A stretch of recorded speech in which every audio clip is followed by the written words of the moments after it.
بسم اللہ الرحمن الرحیم۔ السلام علیکم، welcome to my channel Fatima story centre. نئے اپڈیٹس کے لیے ہمارے چینل کو ضرور سبسکرائب کریں۔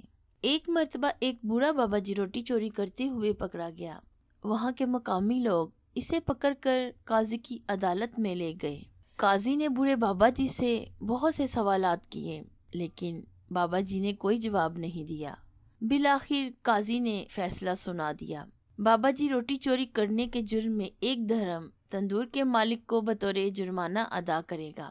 یہ سنتے ہی لوگوں نے فاتحانہ نعرے لگانے شروع کر دیے۔ قاضی صاحب نے کہا کہ ٹھہرو، ابھی فیصلے کی دوسری قسط باقی ہے۔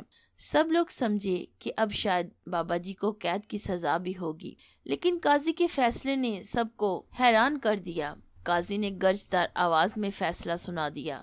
جتنے لوگ بابا جی کو پکڑ کر لائے ہیں وہ سب، اور جو لوگ بابا جی کے گھر کے آس پاس 3 گلیوں میں رہتے ہیں، وہ سب ہر مہینے کی پہلی تاریخ کو 50 درہم بابا جی کو بطور جرمانہ ادا کریں گے۔ لوگوں نے اس کی وجہ پوچھی تو قاضی نے اس کا جواب یہ دیا، نہ ہی بابا جی کی عمر چوری کی ہے اور نہ ہی بابا جی پیشہ ور چور ہیں، کیونکہ اگر چور ہوتے تو اپنی صفائی اچھے انداز سے پیش کرتے، جیسا کہ چوروں کا دستور ہے۔ بابا جی کو بھوک نے چوری تک پہنچایا ہے۔ اس کا سب سے بڑا سبب بابا جی کے پڑوسی ہیں، جنہوں نے کبھی بابا جی کی خبر نہ لی، اس لیے بابا جی ایک روٹی کے چور ہیں، جبکہ بابا جی کا پورا محلہ انسانیت کا چور ہے۔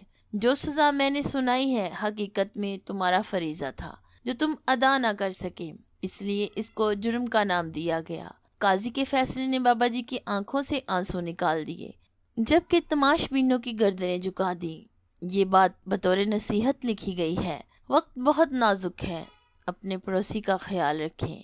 بہت سے لوگوں کے گھروں کی حالت اچھی نہیں ہوتی اور وہ سفید پوش لوگ ہوتے ہیں۔ ہمیں لگتا ہے کہ سب اچھا ہے، لیکن ایسا نہیں ہوتا جیسا ہم سوچتے ہیں۔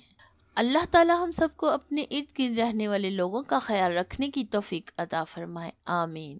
اگر یہ ویڈیو آپ کو پسند آئی ہے تو اسے لائک کریں، شیئر کریں اور کمنٹ میں اپنی رائے کا اظہار ضرور کریں۔